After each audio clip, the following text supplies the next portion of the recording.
Welcome to Mastering Agility. If you want to listen to authentic conversations with the most inspiring guests, find like-minded people in the Mastering Agility Discord community, or both online and face-to-face events, this is the platform for you. Grab a drink, sit back, and join professional Scrum trainers Sander Dorr, Jim Sammons, and their guests in an all-new episode.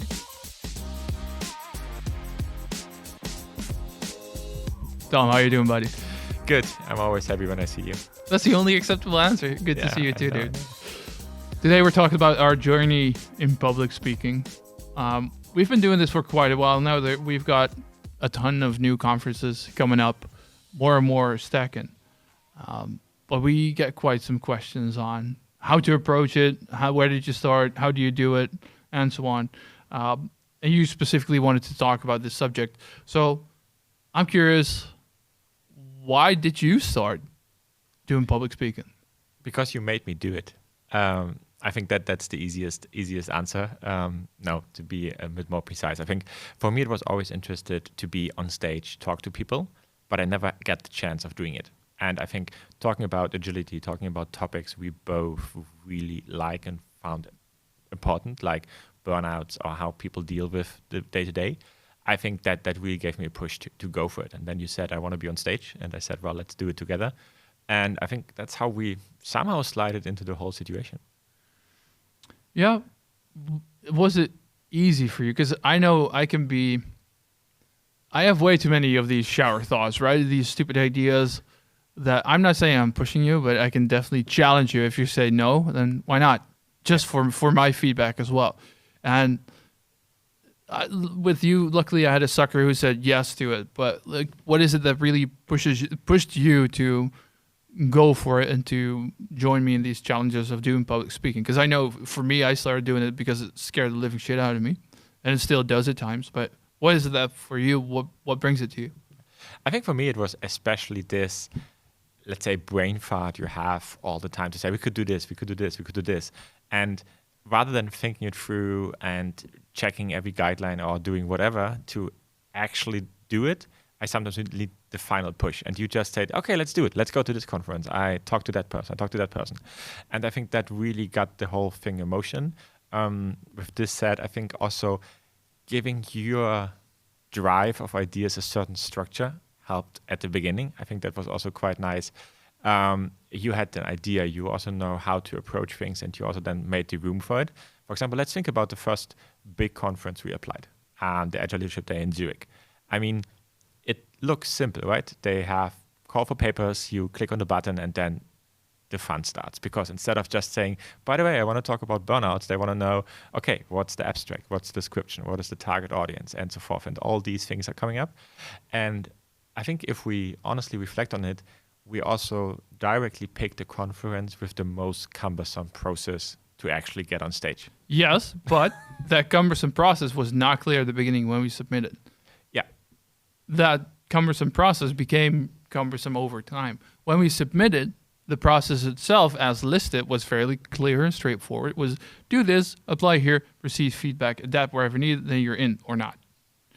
And then all the other stuff started to appear. But another thing that stood out to me while doing this with you is you are fairly susceptible to these stupid ideas. Talk to us about how you came to do a marathon. Yeah, I think that it's another stupid idea a friend of mine had. That's a fair point. And I think regarding that situation, I mean, it's a good similarity. A friend called me and said, I want to run a marathon. And I said, well, probably the one in Amsterdam is quite nice. I saw an advertisement or whatever triggered my thinking about it. 2 hours later, I got an email, you signed up for the marathon. And I said, wait a minute. I thought you were running one. Why are we are running one together? But I think these moments actually also changed my behavior a little bit, especially at Sabia over time, to just not always welcome it with open arms. I wouldn't go that far. So some of your brain farts, I sometimes say, Sander, seriously. But the majority of it is just... Which ones? Well, the list is long. That would explode the whole podcast itself. But giving it a try quite often helps a lot. And I agree with the conference in Zurich that we didn't knew how cumbersome the process will be when we started. But I think retrospectively, I really like the fact that it was like that, because a lot of things we didn't had in place the process peeled out. So for example, what's your presentation? I thought we do the presentation a week before. Can you do a pitch video? Why do we need a pitch video? And all these stuff came up. And I think that really helped us to at least, that's the right wording here, shape it to a level where we both feel comfortable to be on stage and doing it. And I mean, when we then went the first time to a conference outside of the Netherlands, and you're right, we had one smaller one before. Let's talk about that in a minute. We had the opportunity to be on stage, experience the whole thing, and I think we had a bunch of learnings from it. And this is something I really admire, because it's a stressful situation. It's a compact event, but you learn so much in such a short amount of time. What's your biggest learning?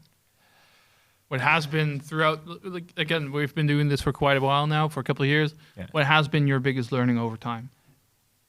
You always get new feedback. So I think at a certain point in time, we also decided we don't want to do certain talks anymore, because we think, we talked about it now 5 times, it's done. But even the last time, for example, the most recent conference when we went to Canada, we still got valid feedback, and we still got questions which were completely new, a different angle to the topic, which I think is valuable all the time, because at least for me, and sometimes seeing your facial impression during the talk also, you haven't thought about it. It's, okay, that's actually a valid thought. How do we answer? We always have an answer, and I think that makes it nice. But how is it for you? Because, I mean, you're tagging along now for a couple of years. How is it for you then? Well, and I think that's one of the main reasons why I chose you at least why I asked you. One is my accountability buddy, because if I would do this on my own, it's really easy to let go of this stuff.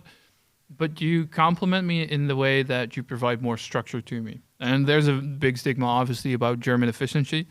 You would be the embodiment of German efficiency.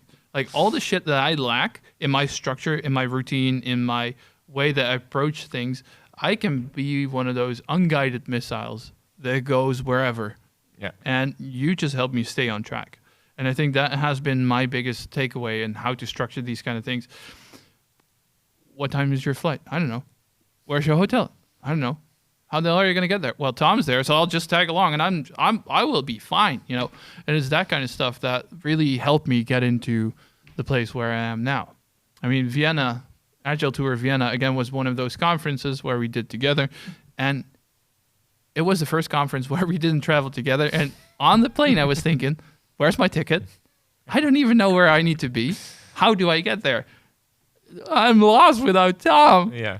So those are main takeaways for me on how to develop. And the upcoming Scan Agile conference in Finland is going to be my first solo conference, and all these lessons I immediately implement. Right. So those would be my main ones. Yeah. I see that, and I think also it's interesting how much, at least and I think for you it's the same, we still grow conference by conference. Because, I mean, yes, we already have a bunch of conferences in the books, and we also have more conferences this year to come up. But we also have always the situation, what can we do better? How can we tweak it? And also this contact with the other speakers, Tom, Artur, Fred, and so forth.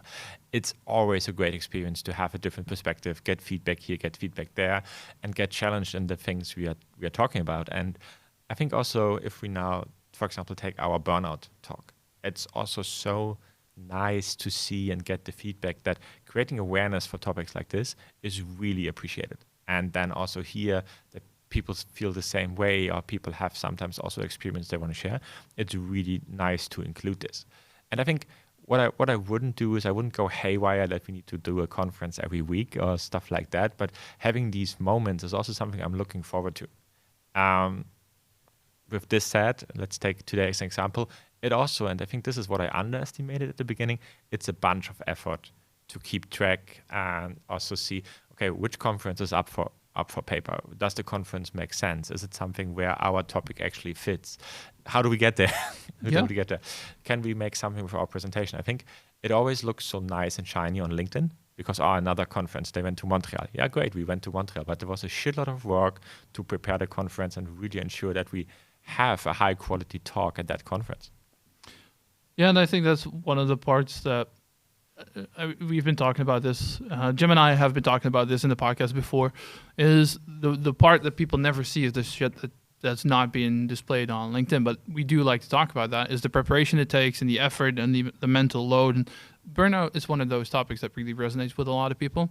Yeah. Yet there still seems to be one of those stigmas on it that either you cannot talk about a burnout or it's just a taboo.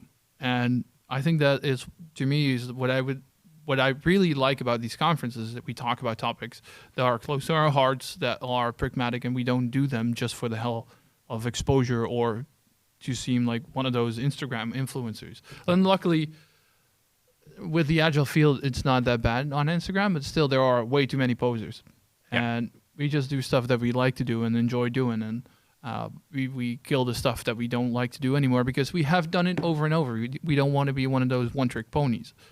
And I think that's a good incremental learning throughout the development of, for instance, our talk, Curing TANs, there's always a next sprint, where we started in Vienna, and I'll let you talk about that in a second. But over the, let's say, 6-7 conferences after that, we continuously incrementally improved it. So I think that's one of the main, coming back to the takeaways that I've had, is how to improve the submissions that we pose, is learn from the organization behind the conference. Why did they accept your talk, if they did?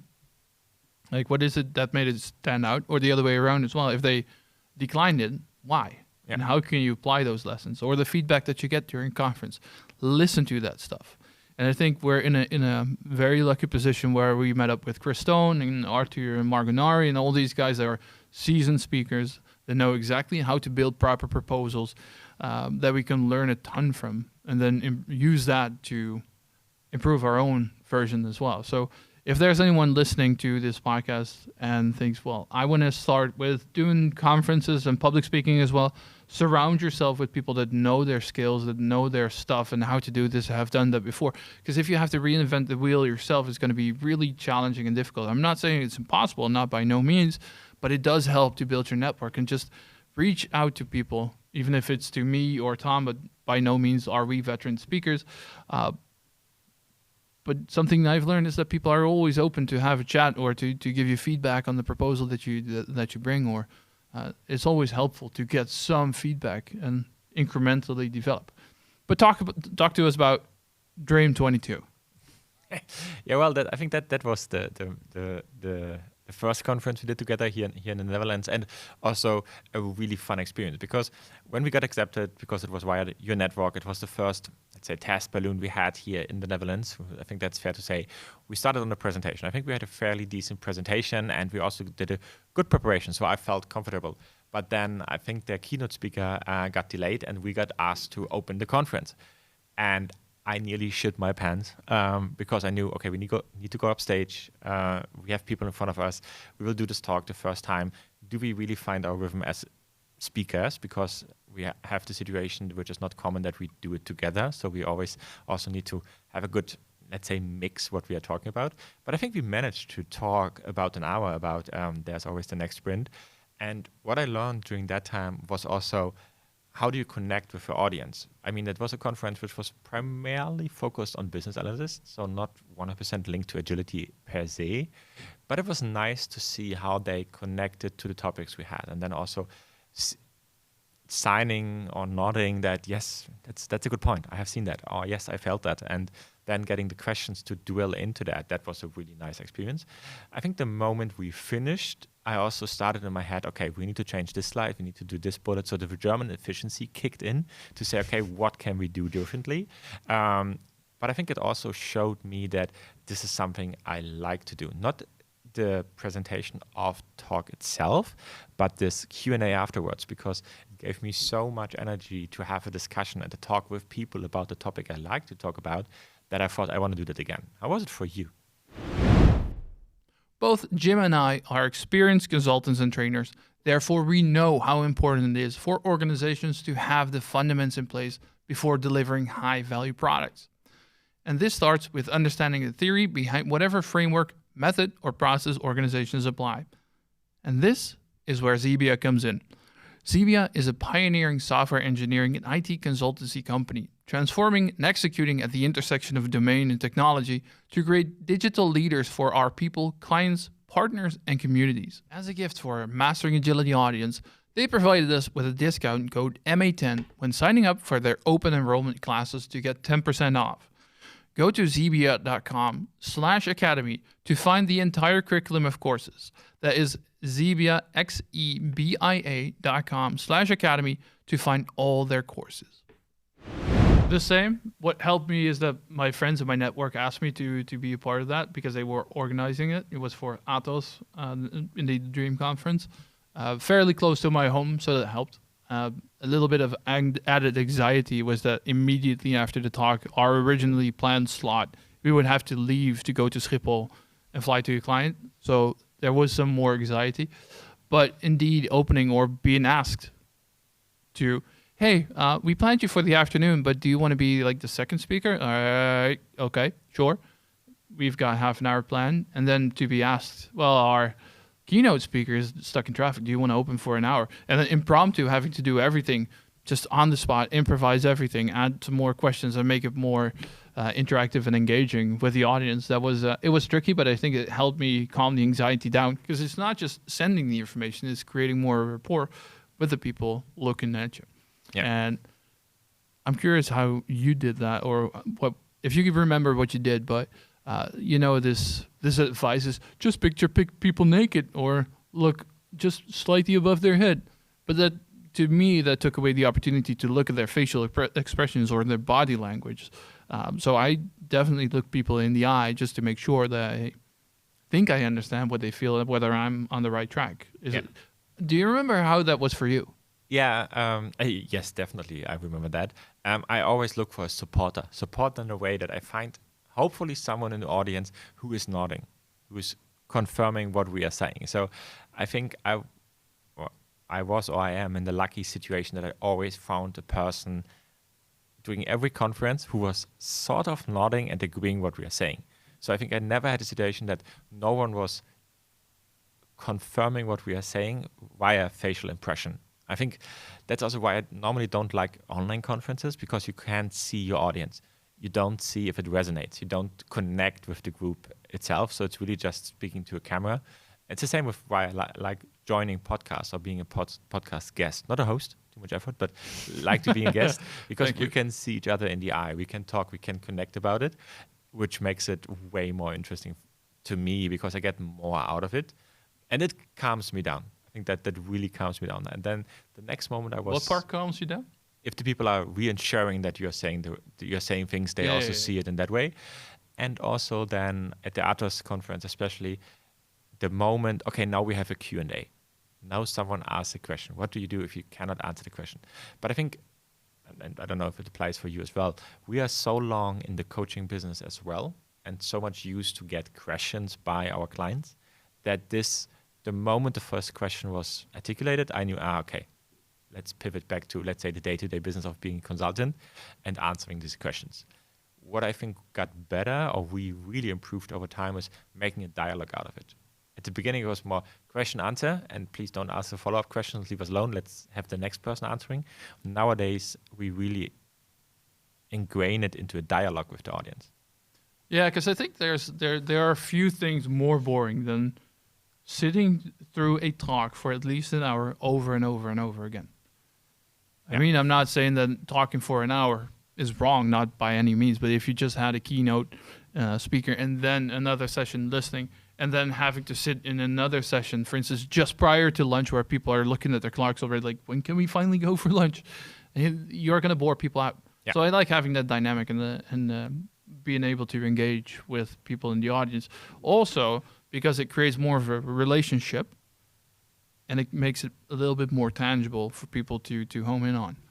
Yeah, I agree. And I think the next thing which I experienced after the Dream Conference at Atos when we were going to at the Leadership Day in Zurich was the cultural difference as well. Because we jump from, let's say, one cultural region into another cultural region. So the questions we got about our talk were slightly different. Also, the audience was slightly different because it was a leadership conference. We could now argue the case, who's a leader and who's not a leader, but there was a lot of difference in the questions we got. And that Yeah. was interesting to see, because this was something I could directly take with me also into day-to-day business as a consultant.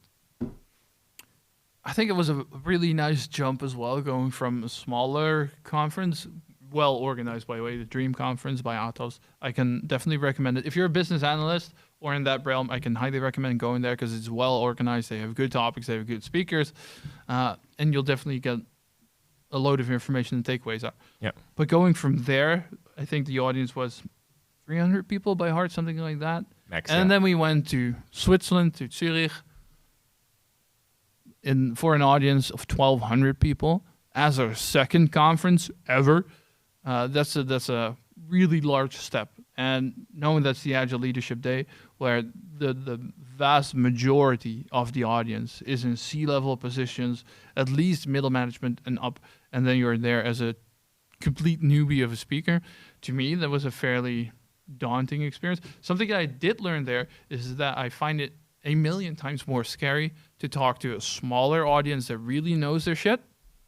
Yeah. Like when I was at the Scrum.org face-to-face in Boston at the Scrum.org office themselves, I think there were 30, 40 people present.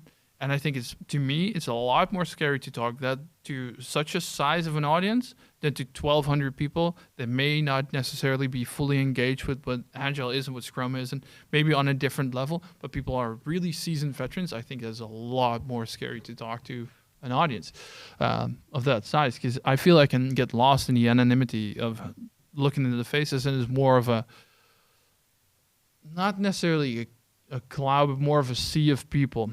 And with a smaller audience, you can either see people's facial expressions constantly change of the same people. So if I would lock on to you and I would look away, and then over time, when I keep looking back at you or someone else and I see their facial expression and their body language change, or they start looking at their phone a bit more, then I know maybe I'm not doing the right thing. And that's different if you have a crowd of 1,200 people. You're the only thing that you see is just a massive wave of people. Yeah. But you don't see how they feel, or you don't necessarily feel. You cannot really get in touch with the body language of those people, because maybe just the front row or the row after. Yeah, I agree, and I think that's something which is how to say that? It's something we can take into account. So, for example, if you or if someone who's listening plans to be at conferences, I would totally agree. The bigger the conference get, the easier, in quotes, easier it gets to get in front of the people, because you have this ocean, there's this blurry, rather anonymous group of people who is looking at you. And still, they came to your talk based on the description or the abstract you provided. So they are interested in the topic. This is also something I really learned over time. The people which are sitting in front of you, they don't sit there because they have to. It's not like being in school. Someone puts you in German lessons and you need to listen. That's not longer the case. They come to your talk because they read your abstract, they found it intriguing, and now they want to listen to it. So everyone who is in that room is willingly in that room. And that's also something which really calmed me down over time, to know they're not here because someone is forcing them to. Mostly. Hopefully. But they are there because they want to listen to it. And that also made it a more comfortable experience for me. But it also showed me that if you would start again applying for conferences, I think I personally was too careful selecting conferences at the beginning. I think it's always worthwhile just pitching papers to every conference you found interesting yourself, because the conference board is always different. Sometimes they're looking for new talks. Sometimes they look for more seasoned speakers. So I would also say it's not getting easier for us now, landing at conferences. For sure, if you already went to a conference, we might get asked again if it was a good talk. Nevertheless, we, as the same as everyone, pitch the paper, get feedback, and iterate. Yeah, and I think that's a very tricky thing these days, especially post-COVID. So many conferences get over 400 submissions, or call for, or how do you call that? Yeah, the papers that have been submitted. And it's really hard for organizations as well to then distill like who can be in there, what's interesting, what is not. Do we have any proof that this person is a seasoned speaker or that would actually add any value to our conference? And especially the more high-level conferences that tend to draw a lot of audience either have a track specifically designed for new talent, or they look at people that have already done a list of talks, so they have proof that this is a good speaker, and they can go to the other organization as well, ask for feedback. And I think for people who are just starting, one of my other pieces of advice would be just submit to a whole list, because the probability that you're going to be declined, especially as a newbie, is pretty high. I mean, the amount of declines that we had the first year that we did it, they were numerous. Yes. And it's a challenge in and by itself to not get put down or let down by that and think about why. I thought it was so good. Yeah, I agree. And I think still, with every time we got declined, quite often we got feedback. So with every attempt, try fast, fail fast, we got better because we got more and more feedback. So for example, if we nowadays, like today, think about a new conference topic, a new talk, which makes us both tick, we think we can share information about, we have experience with, we already approach the whole, how to design it, how to structure it, what are the concrete outcomes. At least for me, it's way easier than before. I think we can invest less time in it, and still then we get feedback and need to fine-tune it, just we did right now for the Agile 2024. I mean, great conference, huge conference. I think we can also see so many other inspiring talks, but still we get a lot of feedback, and now we need to integrate it. Yeah. Those lessons and the piece of feedback that you've gotten over the years, have you integrated that in your consultancy gigs as well, in your trainings, your daily life? Like, what do you do with it? Yeah, definitely. So I think if we now, for example, go back to the burnout talk, or maybe not the burnout talk, there's always the next sprint talk. I think so often we also got ideas from the audience, how they approached it, what things they have done to get rid of this disease in their organization. I can do it in my day-to-day consultancy life and say, okay, I heard about this approach, let's give it a try. Or I talked about something with another person at a conference, let's give it a try. And I think the funny thing is, and here big kudos to Fred, the first talk I heard from Fred in Helsinki. Fred Deichler, shout out to you. Yes. Miss you, buddy. He talked about Jira automations and Slack automations. And this stuck in my head. I still try to ingrain all these ideas of automation and making the life easier for people nowadays into my day-to-day. I would not say I implement everything he shared, but the core idea I take with me. I like that. And I think that's something that's been overlooked as well. Or speakers tend to undervalue or overlook the impact that they can have on other people's lives, and occasionally there's someone who's very in tune with the impact that he or she has. But I think speakers have more impact than they actually think they have. Yeah. Any other stuff that, for instance, in your training, for instance, for myself, and I don't want to talk about myself too much, obviously, but it makes me more comfortable standing in front of a group, whether that's in front of 10 people, if it's 6 people or 500, but it definitely, to me, it made me more comfortable speaking in front of a lot of people. Yeah, same for me. I think I am way calmer than I was before we started the whole journey. I think that helps a lot. I'm also way more convinced that everyone has something important to share, me included. So if I talk about things and I strongly believe that this is a good way of approaching it, I stand in for it, which is reassured by the whole feedback we got, all the talks we had, because I think what is part of a conference? Yes, it's our talk. We are there to provide our talk, so we need to prepare our talk, we follow up on our talk, but we always get the opportunity to talk to other speakers, other participants during the day, join other talks. I think the whole endeavor is also like a pressure-cooked learning experience for the both of us, because, I mean, normally within 2 days we have 6 or 7 talks we are listening to, which is always like a training itself. Then we have a discussion afterwards. Then we might have a beer or 2 in the evening with other speakers or conference members, which is also again talking about the topic, more or less. And I think this really drives me forward. I think what I also would share as an advice of people thinking about, for example, to which conference should I go? Because if you don't go as a speaker, you have to pay for it normally. I think I would also connect it quite often to the characters you have at that conference. So, for example, is this podcast something that what makes them tick? Well, it's worthwhile going to a conference if you are around to just get in touch and have a chat, and this kind of stuff. I think this is a combination I also learned. So whenever I take a look at a conference where we might not speak, but I still found it interesting to go, I also see who else is around and what are the key topics they want to address, because this is also something which always changes slightly. In what sense? Well, if you take Siebeneicher, for example, they had a different focus last year than they have this year. Yeah. Which is something great to see, because it doesn't mean that when you went once to Siebeneicher, it doesn't make sense to go again, because kudos to that conference and all the other conferences. They also want to engage with the newest topic or with a different focus every year. So they also reinvent themselves with live podcasting or with workshops or with lightning talks and all this kind of stuff. And it's great to see that they always take this into account. And I think that's also something I learned over time. I always expected every conference is sort of the same. Mm-hmm. It's a program, a set of things people talk about, that's it.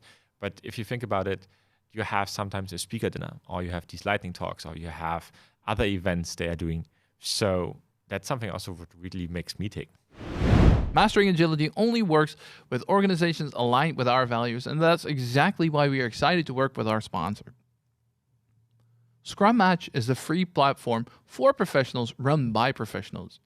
On Scrum Match, true Scrum Masters get hired by companies serious about the popular framework. The awesome people behind this platform have decades of experience, among them a professional Scrum trainer for Scrum.org. They have interviewed, trained, and coached hundreds of like-minded people, and they use this exact experience to make you stand out from the crowd and help you get in touch with companies looking for true Scrum Masters. So go to scrummatch.com and sprint to your dream job.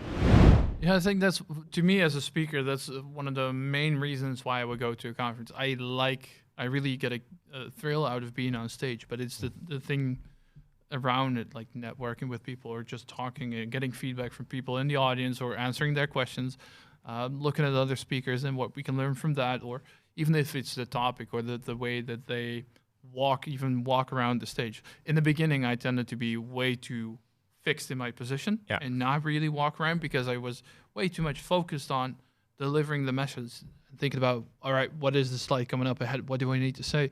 What kind of pictures do we have there? What kind of stupid jokes can I put in there? And the more that you progress and the more that you experience, the more comfortable that you get. So I try to look at other speakers as well, how they do it. Yeah. And see what I can learn from that. I'm not saying that I'm just copy pasting whatever they are doing, but I can definitely look at these kind of little patterns that they do or the way that they use the stage. I'm not going to be there flopping my hands around very wildly, because that's just going to lead away. But I'm no longer fixed in my position. I walk around, I try to be a little bit subtle in my movement, but I'm definitely not putting my hands in my pocket to speak. And in the beginning, I did that a lot more than I do now. Yeah. Yeah, and I think what I also see is that whenever we think about the talk or whatever we design, whatever we draft, if I cannot really put my heart in it, it's not worthwhile sending it. So, for example, you have so many brain farts, which are all great, but quite often we also reach a point where we say, it is actually a good idea, and we probably could talk about it, but is it something we really want to stand for? So is it something we really think we should push forward? So even if it's interesting, maybe for some people, I wouldn't feel comfortable pushing something or handing in something where we say, yeah, it's a marketing trick.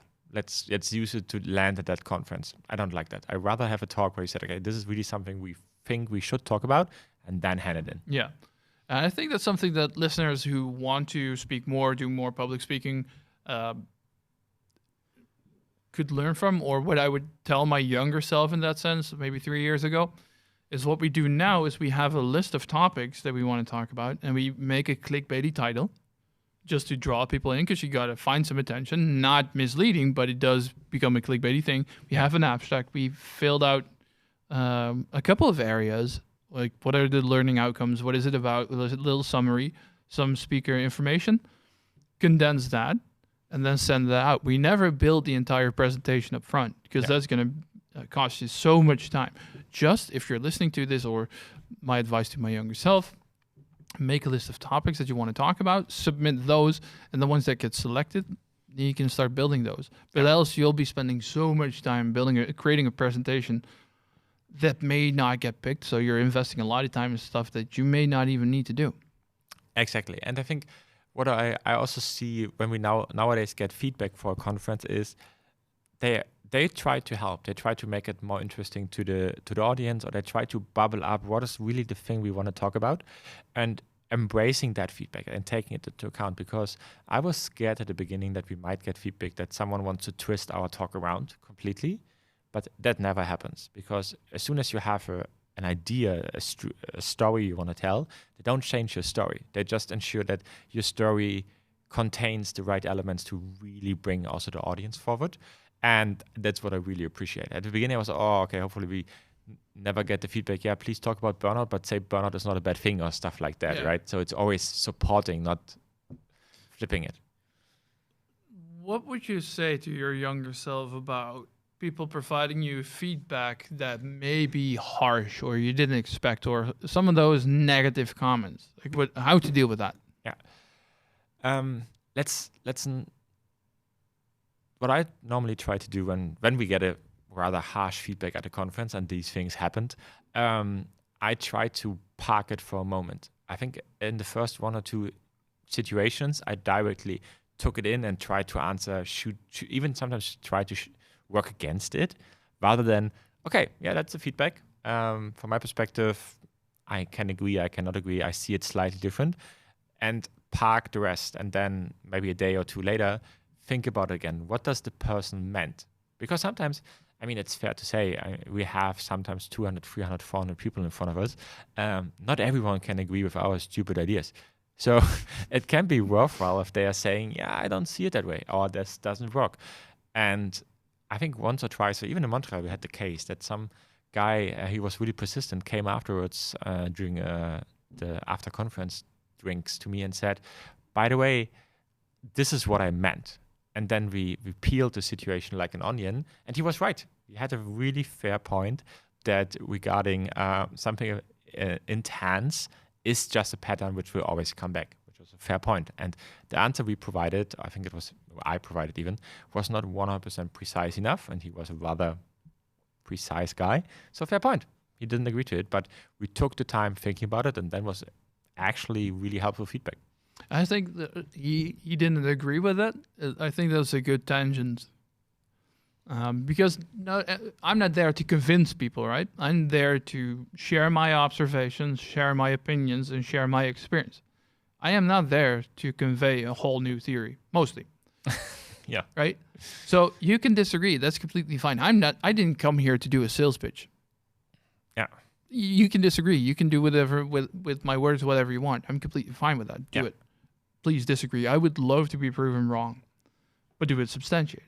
And if it's one of those unfounded comments that just says, I think your talk is shit, just saying something like, all right, you can think it's shit. Yeah. Fine.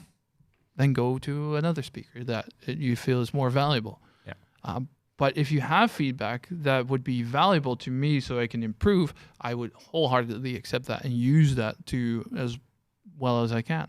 Yeah, I agree. And I think it would also be quite impressive, let's say it like this, if everyone we ever talked to at a conference or we presented our talks 100% agree to what we say. Think about it. We had so many conferences, that's hundreds of people, even thousands of people maybe. If each and everyone would really agree to everything we would say, would be impressive. Though, you and I already don't agree always. That's true. But that's a more you problem, less a me problem. I disagree. That's true. No, but I think the whole experience of being a speaker, becoming a speaker, I can highly recommend it to everyone who feels the need, he wants to learn a lot of things fast, because the whole experience, the whole journey from pitching a paper, getting feedback about the paper, thinking about the proposal elements you need, key outcomes, learning, structure, outline, whatever it is, really makes you think and challenges you in a totally different way. especially I was not used to this way. And then being at the conferences before and after also triggers so many wonderful moments. I think we met so many people. I now have a WhatsApp group with Fred, Chris, and so forth, and with so many other people. I'm in good contact and engage more with the community. I don't want to miss that. I didn't expect that when we started. I think my expectation was, let's go to conference, let's have a talk, let's say hello to people, and then we leave again. Yeah. But the package around it got so much bigger. That is what I really appreciate. That, indeed. Plus all the other opportunities to build your network, to hone your skill. And something that I overlooked or never thought about in the beginning when we started talking is to have a look at what kind of audience that you get. Not necessarily in the type of people that will be there, maybe to a certain degree. Yeah. But if I would look at the audience that we had in the Netherlands, we are known to be blunt and direct, which is true. But then, because obviously I live here, I know that upfront how people will respond, and I can deal with that. That's fine. But for instance, the conference that we had in Switzerland, where people leaned back a lot more, and they didn't have a lot of facial expressions, but apparently that's fairly normal in conferences over there, where people just soak it up, then think about it, and then later they started approaching us and said, "I thought about this, and this is what I think. How do you feel about that?" Or I like this because it makes me think about my own situation. But that was something that blew me away initially, where like, what's going on? I'm lost. I don't see any changes in anyone's facial expressions, body language, temperature of the room. I don't know what's going on here. Yeah, I didn't prepare for that. And in the US, it's a complete opposite, where we did Pizza Agility in Atlanta, for instance, and in Boston, and I don't know wherever. People are a lot more curious. And they're trying, especially the agile practitioners, are trying to challenge the status quo. So they have a million questions and they want to know a lot more. But at the same time, they feel almost reluctant to speak up during the talk itself. So they'll wait for to ask questions until the very end. The way of in difference of audience engagement, it's good to be aware of upfront. Like, what is the cultural way of dealing with speakers, for instance, or how is this normally being dealt with? Because that's something that really caught me off guard. Yeah, I agree. And I think what I would like to do this year, if we now look forward and think about, okay, well, what's next? What can we do next? I think it would be also interesting to start approaching conferences outside of the agile community. So maybe bringing the topic of burnouts, of leadership, of the complexity of leadership into, let's say, a pharma conference or a procurement conference or an automotive conference, whatsoever, because I don't want to say we are done with agile conferences, but it would be really nice to see and a great experience. What kind of feedback do we get there? And where do we land? How is the audience receiving it? Maybe even go to let's say a lawyer conference or whatsoever. It would be fun to see how this will go. Just to put another perspective and another colorful angle to it. Oh, that's an interesting one. Never thought about that. Yeah, just to submit out of something that's completely outside of our comfort zone. Not necessarily the topic, but the audience that we would get. That's a good one to do. You want to put that on the to-do list for this year. Oh yeah, we should definitely do that. So Bayer, Pfizer, Moderna, Sanofi, if you're listening, get us. You know where to find us.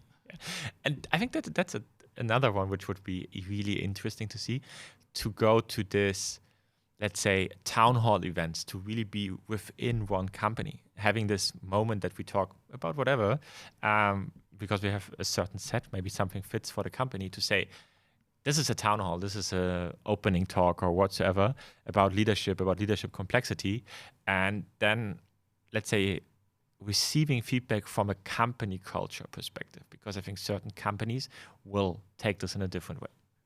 Yeah, but that's a fine line that then we're walking between teacher, speaker, and consultant, right? Yes. So you can combine all of them.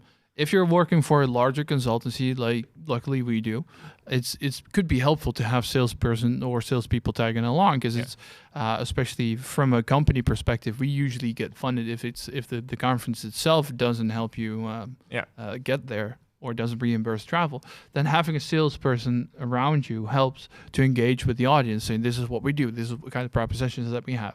Yeah. So then it becomes a dynamic, and we're not just there for ourselves, but it helps us drive business as well.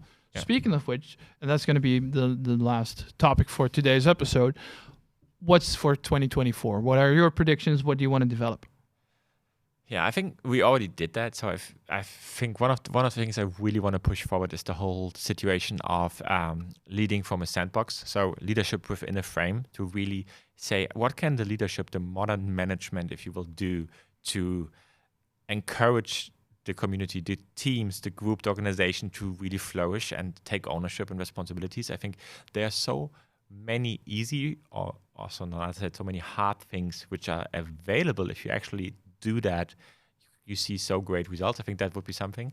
And what I also would love to see, if we fine-tune the way we engage at a conference. I think we have a really good rhythm, the two of us now, but we do this for two specific talks by now. And now it's the next year where we can try it with a different talk, which also applies for different layers of our knowledge. I think the past we stayed on team level and on the, let's say, more emotional level around burnouts.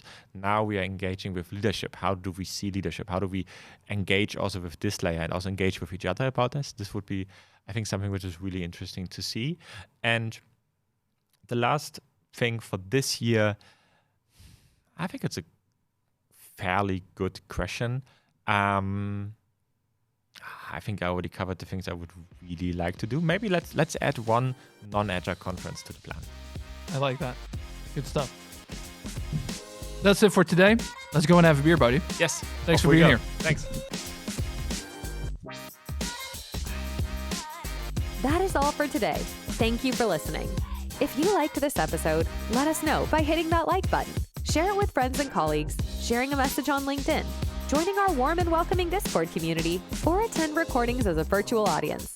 You can find all the relevant links in the show notes. We hope you'll tune back in for the next episode of the Mastering Agility podcast.